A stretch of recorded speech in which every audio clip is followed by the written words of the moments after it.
کہتے ہیں اللہم اکفنی بحلالک عن حرامک واغننی بفضلک عمن سواک. یہ دعا پڑھی اور کہنے لگے سورۃ مزمل کا جو عمل ہے ہو جس کی جب آیت ہے نا ان لک فی النہار سبحا طویلا، کیا ملا پھر؟ کاروبار نہیں چلتا تھا، ہر طرح کی بندش تھی، رزق بند تھا، جنات نظر آتے تھے. یہ عمل کرنے سے بندشیں بھی کھل گئیں، رزق کے دروازے بھی کھل گئے. سورۃ مزمل کی یہ آیت، جس طرح قرآن کا دل سورۃ یاسین ہے، سورۃ مزمل کا دل یہ آیت ہے ان لک فی النہار سبحا طویلا. اس کا پتہ ہے معنی کیا ہے؟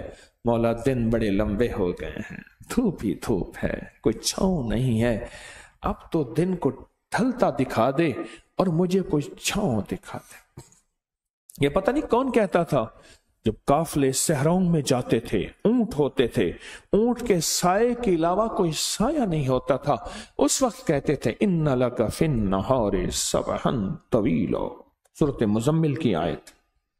اور جو بندہ اس کو پڑھتا ہے اور خوب پڑھتا ہے، سورۃ مزمل شروع کرے اور جب اس آیت پہ پہنچے اس کو سارا دن پڑھتا رہے سینکڑوں ہزاروں کھلا، اور شام کو ہر حالت میں پڑھے، شام کو باقی سورت پوری کر کے درود پڑھتے سو جائے، چند دن، چند ہفتے، چند مہینے رب کی قدرت کے کرشمے دیکھے.